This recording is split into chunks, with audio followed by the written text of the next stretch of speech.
Hello everyone, welcome back to my YouTube channel. आज मैं आप लोगों के साथ पे ये जो आप स्क्रीन पे ड्रेस देख रहे हैं इसको मैं रिक्रिएट करके दिखाने वाली हूँ। तो इसमें जो मुझे ये तो बस एक इमेज हो गया कि मुझे इस पैटर्न में स्टिच करना है, बाकी सारी चीज़ें हमारी डिफरेंट होने वाली हैं। तो यहाँ पर सबसे पहले तो मैं जो ये म्यूस वाले बटन्स हैं ना, इसको मैं ढूंढ रही थी।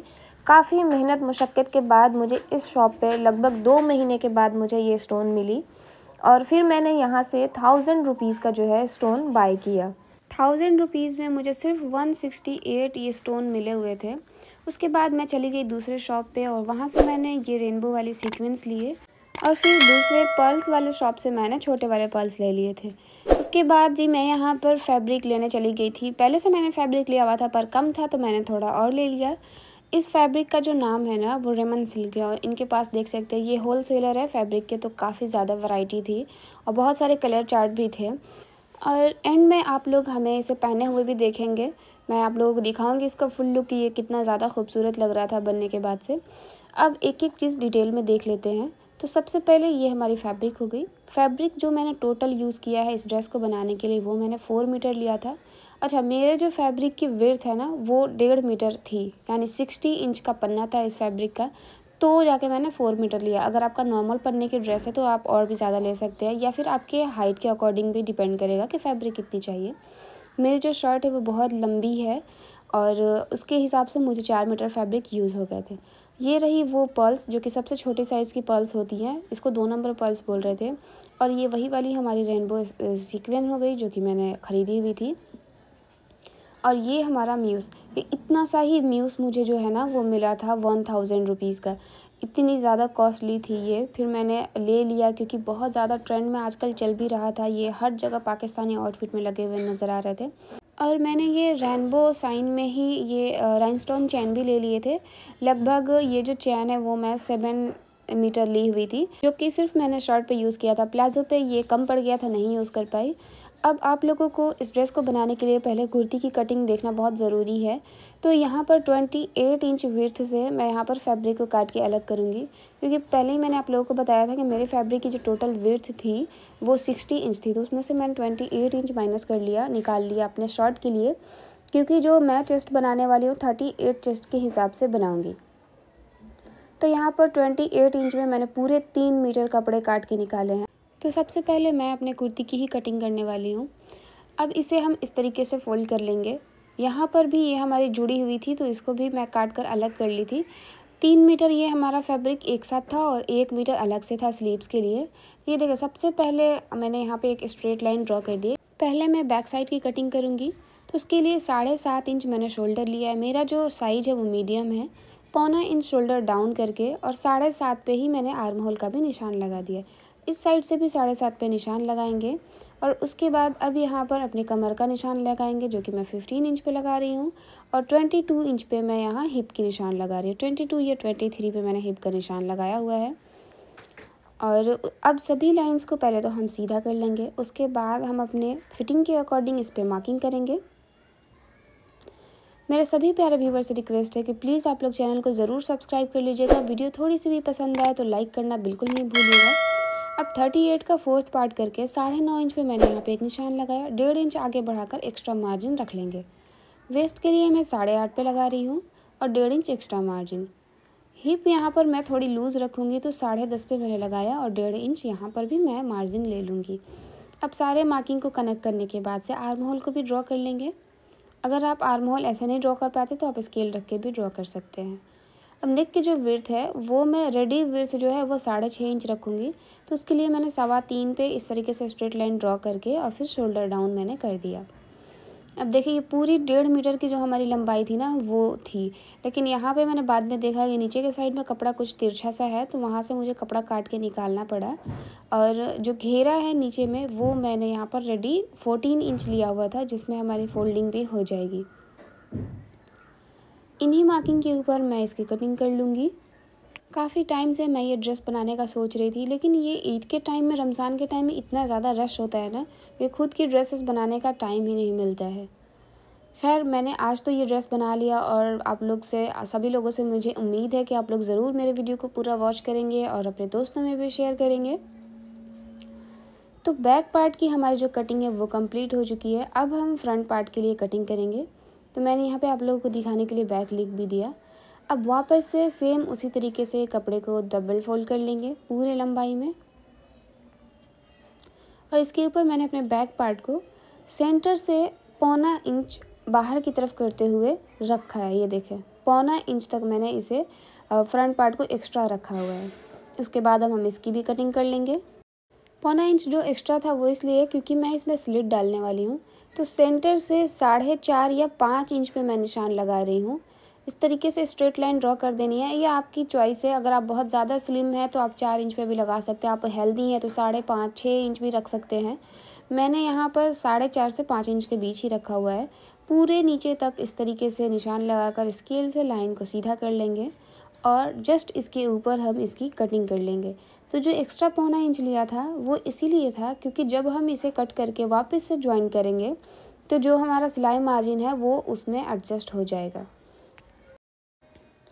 अब ये देखें, ये जो हमारे दोनों साइड के पैनल्स हो गए और जो बीच में जॉइंट है वो हमारी सेंटर पैनल हो गई।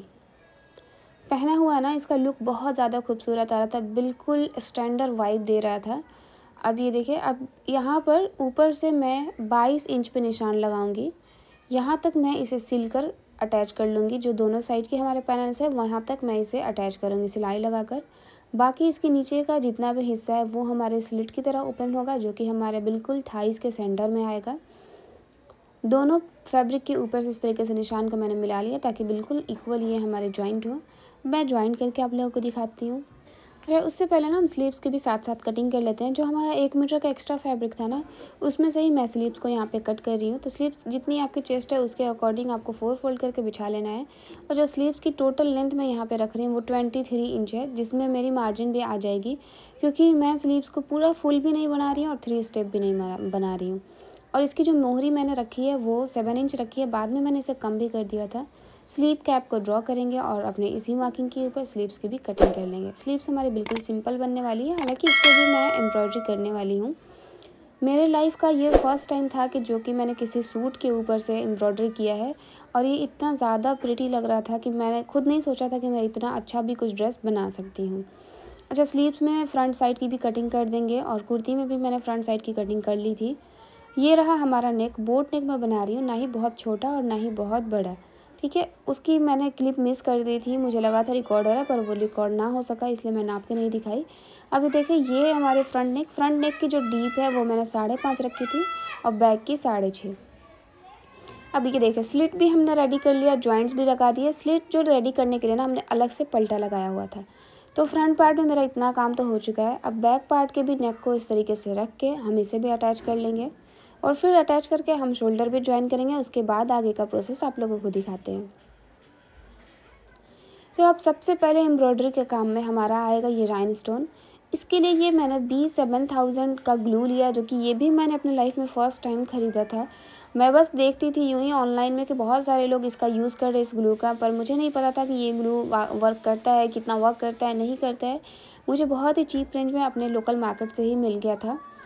तो सबसे पहले जो हमारे स्लिट्स वाली लाइन है ना, बिल्कुल उस सिलाई के ऊपर एकदम से पास में ये जो ग्लू है उससे एक सीधी लाइन बिल्कुल हल्की हल्की बना लेंगे और उसके ऊपर अपने राइनस्टोन चैन को बहुत ही बारीकी से और सफाई के साथ में एकदम पास से सीधा रखते हुए स्टिक करते जाएंगे। दोनों स्लिट के दोनों साइड पे हम इस राइनस्टोन चैन को लगा लेंगे। एक लाइन कंप्लीट करने के बाद सेम उसी तरीके से हम दूसरी तरफ भी इस स्टोन को लगाना शुरू करेंगे। यहाँ पर मैं नीचे से लगाना शुरू कर रही हूँ, आप जैसे कंफर्टेबल हो वैसे लगाएं, आप ऊपर से भी लगाना शुरू कर सकते हैं। बस ऐसी लाइंस आपको ग्लू के ड्रॉ करते जाने हैं और उसके ऊपर अपने इस चेन को ऐसे रखते हुए बहुत ही हल्के हाथों से थोड़ा थोड़ा प्रेस कर देंगे ताकि वो अपनी जगह पे अच्छे से सेट हो जाए। और ऐसे ही करके आप पूरे ऊपर तक लगा लेंगे। दोनों स्लिट पे ऐसे ही रेडी करने के इसका लुक जो आ रहा है ना निकल के बहुत ही ज़्यादा खूबसूरत आ रहा है। ये देखें, ये मतलब अगर आप बिल्कुल सिंपल रखना चाहते हैं ना अपने किसी कुर्ती को, तो बस ये चेन भी लगाकर आप छोड़ सकते हैं, इससे भी इसका जो लुक है बहुत प्यारा आएगा। अब इसके नेक पे भी मैं 2 लाइन चेन को ग्लू करने वाली हूँ। ये देखें, यहाँ पर आपने बिल्कुल बराबर से दूरी को रखते हुए यहाँ पर ग्लू कर लेना है और इसके बीच में सीक्वेंस और पर्ल का यूज़ करते हुए उसे फील करेंगे। अब जो इसके जो चाक की फोल्डिंग है ना, उसे मैं गोटे की लेस के साथ में कर रही हूँ। तो वो मैं कैसे कर रही हूँ वो भी आपको दिखा देती हूँ। एक्चुअली यहाँ पर जो वीडियो है ना, वो जिस तरीके से रिकॉर्ड हो गई है, ये मैं सीधा करने की कोशिश कर रही थी पर पता नहीं क्यों हो नहीं रहा था। तो बस आप लोग देख के समझ जाना। पहले आपने जितना मार्जिन छोड़ा होगा फोल्ड करने के लिए, उस मार्जिन को बाहर करते हुए और उसके ऊपर अपने इस गोटे लेस को उल्टा रखेंगे और इस पर सिलाई लगा देंगे, बिल्कुल किनारे पे नीचे तक सिलाई लगा देंगे। अब अलग से मैंने लगभग 1.5 इंच की चौड़ी पट्टी ले ली हुई है। इसको मैंने 1/4 इंच फोल्ड अंदर करते हुए और अपने इस लेस के ऊपर ऐसे रखेंगे। जितना हिस्सा आपको बाहर शो करना है उतना ही आप बाहर खुला छोड़ेंगे, बाकी सारे हिस्से को इस फैब्रिक पट्टी के साथ में दबाकर और इस तरीके से बिल्कुल किनारे पे सफाई से सिलाई लगा लेंगे। ऐसे लगाने से ये होता है ना कि आपके कपड़े की जो वेट है ना वो भी बढ़ जाती है और बहुत ही एक प्रोफेशनल लुक आती है आपके ड्रेस में। अगर आप चाहें तो आप इसे स्किप भी कर सकते हैं, सिंपल फोल्डिंग भी कर सकते हैं, लेकिन इस तरीके से करना ना बहुत ज़्यादा खूबसूरत लगता है। सारी स्टिचिंग तो हमारी कंप्लीट हो गई। अब बारी है हमारे हैंड वर्क की, जिसके लिए ये मैंने रेनबो सीक्वेंस पहले ले लिया और फिर उसके बाद ये हमारी छोटी वाली पर्ल्स। अब आप लोग यहाँ पर ध्यान से देखें कि मैं इसे किस तरीके से स्टिच कर रही हूँ। बहुत ही आसान है इसे स्टिच करना, बस थोड़ी सी प्रैक्टिस आपको होनी चाहिए और मुझे लगता है कि ये आप करते करते भी आपको बहुत अच्छी प्रैक्टिस हो जाएगी। मैं भी ये सब काम पहली बार ही कर रही थी डायरेक्ट अपने कपड़े के ऊपर, और ये भी मैं अपनी ईद का जोड़ा बना रही थी। लेकिन जो बनने के बाद रिज़ल्ट आया था ना, वो बहुत ही अच्छा और बहुत क्लीन बना था एक्चुअली में। ये देखिए, पहले मैंने एक सीक्वेंस को डाला, फिर एक मोती को मैंने उसमें डाला। अब यहाँ पर मोती छोड़ के मैं जो नीडल है उसको वापस से सीक्वेंस के सेंटर से इस तरीके से निकालूंगी और नीचे की तरफ निकालने के बाद से थोड़ा आगे बढ़ाकर, यानी इतना स्पेस कि हमारी दूसरी सीक्वेंस बिल्कुल इसके बराबर अच्छे से आ जाए, ना एक दूसरे को ओवरलैप भी ना करे और गैप भी ना आए। उसी अंदाज को करते हुए आपने सुई को वापस से ऊपर निकालना है। फिर से हम यहाँ पर एक सीक्वेंस लेंगे, उसके बाद हम एक पर्ल ले लेंगे। ये देखिए बिल्कुल बराबर आ गई। और पर्ल को छोड़ते हुए सिर्फ सीक्वेंस से अंदर की तरफ सुई को डुबाकर और फिर थोड़ा आगे बढ़ाकर निकालते जाएंगे। इसी प्रोसेस को फॉलो करते हुए मैंने जितने भी ये राइनस्टोन चेन लगाए हैं उनके दोनों किनारे पे और दोनों स्लिट पे यही प्रोसेस फॉलो करते हुए मैंने इस एम्ब्रॉयडरी को कंप्लीट किया है। इतनी सारी डिटेलिंग के बाद भी अगर आपको कोई भी चीज़ समझ नहीं आ रही है तो आप बिना किसी सोचे समझे आप मुझसे सवाल कर सकते हैं और मैं आप लोगों को कमेंट में ज़रूर जवाब दूंगी। मैं पूरी कोशिश करूंगी कि मैं सभी के जो भी डाउट्स हैं उसे मैं क्लियर कर दूं कमेंट सेक्शन में। और ये देखें, इसी प्रोसेस को फॉलो करते हुए मैंने पूरे में स्टिच लगाया। अगर आपके घर में कोई और भी है तो आप उसका भी हेल्प ले सकते हैं। मैंने भी किसी का हेल्प लेकर ही इसको बनाया था। अब ये जो नेक है ना, इसके अंदर मैं इस तरीके से फिल कर रही हूँ, यानी 2 लाइन्स हमारी जा रही है। थोड़ी सी मेरी ये जो चैन है ना, थोड़ी एक जगह पे चौड़ी हो गई थी, तो वहाँ पर 3-3 सीक्वेंस बैठने लगे थे जो कि सेंटर में आ गया था। इसलिए मैंने आप लोगों से स्टार्टिंग में बोला था कि आप लोग इसे बिल्कुल मेज़र करके निशान लगा के ही चेन को ग्लू करिएगा। अब ये देखें, दोनों स्लिट भी हमारी एम्ब्रॉयडरी हो चुकी है और बहुत ज़्यादा प्यारी लग रही थी। यहाँ पर मतलब मैंने जैसे जैसे इस ड्रेस को बनाई थी, लग रहा था कि बस पहले मैंने राइनस्टोन चेन लगा कर देखा, वहीं से वो इतनी खूबसूरत लग रही थी, लग रहा था कि बस ड्रेस कंप्लीट। उसके बाद जब मैंने ये वाली लाइंस को बना दी है तब लगा कि अब भी ड्रेस कंप्लीट है, अब भी चाहें तो इसको ऐसे ही छोड़ सकते हैं। स्लीव्स पे भी मैंने एम्ब्रॉयडरी कर ली थी एक लाइन, लेकिन जो मैंने डिज़ाइन सोचा हुआ था मुझे तो वो करना था। मुझे इससे म्यूज़ लक्स इंस्पायर्ड ड्रेस बनाना था, जिसके लिए मैंने इतनी मेहनत करी थी। उस म्यूज़ स्टोन को ढूंढने के लिए मुझे मिल गई थी, तो मैं क्यों नहीं लगाती इस ड्रेस पे। तो ये देखें, सबसे मुझे खूबसूरत पार्ट और मेरा जो इंतज़ार होता है ना कि ये लगने के बाद कैसा लगेगा आपको ड्रेस के ऊपर, वो मैं आप लोगों को दिखा रही हूँ। तो अब इसे लगाएंगे कैसे, उसके लिए आपको क्या करना है, जितना आपका ये जो सेंटर का पैनल है ना, मेरी जो सेंटर का पैनल रेडी हुई थी वो 9 इंच पे रेडी हुई थी। तो मैं पहले तो इसे 4 बार ऐसे रखूँगी। ये देखिए,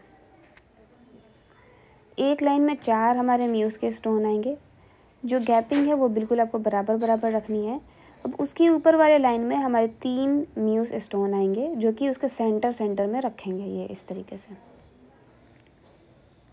वापस से अब इसके बाद हम 4 म्यूज़ स्टोन लगाएंगे।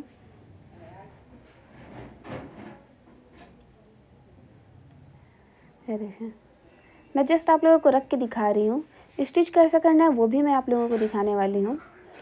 तो ऐसे ही करते हुए मैं अपने इस कुर्ती के पूरे सेंटर पैनल पे इस म्यूस स्टोन को लगा लूँगी। मुझे बहुत ये देरी हो रही थी इस वीडियो के लिए, मुझे जल्द से जल्द आप लोगों के साथ में ये वीडियो शेयर करनी थी, लेकिन टाइम बहुत शॉर्ट होता जा रहा था। तो मैंने जो है ना कुछ स्टोन जो है उसको मैंने ग्लू कर लिया। मैं सोची कि पहले मैं ड्रेस रेडी कर लेती हूँ, लुक आप लोगों को समझ में आ जाएगा, बाद में मैं इसमें स्टिचेस लगाती रहूँगी आराम आराम से। कुछ स्टोन्स को मैंने स्टिच भी लगा लिए थे। अब मैं आपको स्टोन को स्टिच करके यहाँ पर दिखाती हूँ। तो यहाँ पर मैं स्लीव पे लगा रही हूँ क्योंकि मेरा फ्रंट का पैनल पूरा रेडी हो चुका था। सबसे पहले सुई को नीचे की तरफ से ऊपर निकालेंगे, फिर म्यूस के अंदर से इसे निकालेंगे क्योंकि म्यूस में सिंगल होल है। तो सेंटर में डालने के बाद इसे हम 2 तरीके से टाँकेंगे। ये देखिए, दोनों साइड से। आई होप कि आप लोगों को समझ में आ रही होंगी। और बस मैं यहाँ पर सिर्फ एक राउंड ही करने वाली हूँ क्योंकि डबल करूँगी तो फिर हमारे धागे नज़र आने लगेंगे जो कि बहुत गंदा लगेगा, हमारे ये म्यूस की खूबसूरती को दबाने लगेगा। तो इस सिंगल ही हम इसे बस अटैच करके और उसे हम पीछे के साइड में गांठ बांध कर कट कर लेंगे। ये देखिए, एक और स्टोन मैं आप लोगों को स्टिच करके दिखा देती हूँ ताकि आप लोगों को अच्छे से समझ आ जाए। सबसे पहले ना आपने, फिर से मैं आप लोगों को एक बार रिपीट करके दिखाती हूँ इस स्टोन को कैसे स्टिच करना है। आप चाहें तो इसमें भी एक पॉल्स रख के स्टिच कर सकते हैं, वो और इजी तरीका होता है, लेकिन मैं अपने इस म्यूस के जो खूबसूरती है ना उसको मैं किसी भी चीज़ से कॉम्प्रोमाइज़ करना नहीं चाहती थी, इसलिए मैंने इसे डायरेक्ट स्टिच किया। देखें, नीचे से मैंने धागा निकाला और म्यूस के अंदर से निकालते हुए कुछ इस तरीके से हम एक तरफ यहाँ पर स्टिच करेंगे। ये देखिए, ये ऐसे आएगा हमारा। इसको सीधा करेंगे और वापस से म्यूस के सेंटर से निकालते हुए बिल्कुल सीधा अंदर की तरफ सुई को कर देंगे। ये हमारे दोनों तरफ से टाँके लग गए, तो अब ये यहाँ पे मजबूत भी हो गया। और अब हम इसे पीछे की तरफ 2 गांठें लगाएंगे और लगाकर अपने धागे को कट कर लेंगे। अगर आपके छोटे बच्चे हैं गोद में रहने वाले और वो ऐसे नोचते रहते हैं तो फिर तो आपको डबल स्टिचेस करने पड़ेंगे। मेरे तो चल जाएंगे सिंगल में ही क्योंकि मेरे पास कोई बच्चा है नहीं। तो बस इसी प्रोसेस को फॉलो करते हुए मैंने पूरे जो है ना ये म्यूस उसको अपने इस ड्रेस पे लगाया था। कुछ को मैंने स्टिक भी किया, कुछ को मैंने स्टिच कर दिया। दोनों तरीके से मैंने अपने इस ड्रेस को रेडी किया। आई होप कि आप लोगों को ये ड्रेस बहुत ज़्यादा पसंद आ रही होगी। तो प्लीज़ चैनल को सब्सक्राइब करना नहीं भूलिएगा। वीडियो को भी ज़रूर लाइक करिएगा और दोस्तों में शेयर करके मेरा थोड़ा सा हेल्प ज़रूर कर दीजिएगा। अब आप लोग पास से इसका फाइनल लुक देखें, कितना ज़्यादा प्रिटी आ रहा था। मतलब मैंने जो इमेजिन किया था ना, मुझे लग रहा था कि उससे भी कहीं ज़्यादा सुंदर ये ड्रेस बन के मेरा रेडी हुआ है। अब ये आप लोग ही मुझे कमेंट में बताएंगे कि क्या मैं ये सही हूँ इस ड्रेस को लेकर, क्या आप लोगों को ये ड्रेस पसंद आ रही है। कुछ भी कमेंट्स हो तो प्लीज़ मेरे साथ शेयर करिएगा। अब आप इसका पहना हुआ लुक देख सकते हैं। हालांकि मैं यहाँ पे प्रॉपर रेडी होकर आप लोगों को नहीं दिखा रही हूँ, जस्ट मैंने डाला हुआ है इस ड्रेस को और आपको दिखाया कि ये स्लिट किस तरीके से हमारे दिख रही है। वीडियो ज़रा से भी पसंद आए तो प्लीज़ वापस से कहूँगी कि ज़रूर से वीडियो को लाइक करके चैनल को सब्सक्राइब करिएगा। इसकी बहुत ही अच्छे से रेडी होकर जो है ना वो मैं ईद के नेक्स्ट डे या ईद के दिन आप लोगों के साथ में पोस्ट शेयर करूँगी। तो प्लीज़ चैनल सब्सक्राइब कर लें। Thanks for watching, take care, bye bye.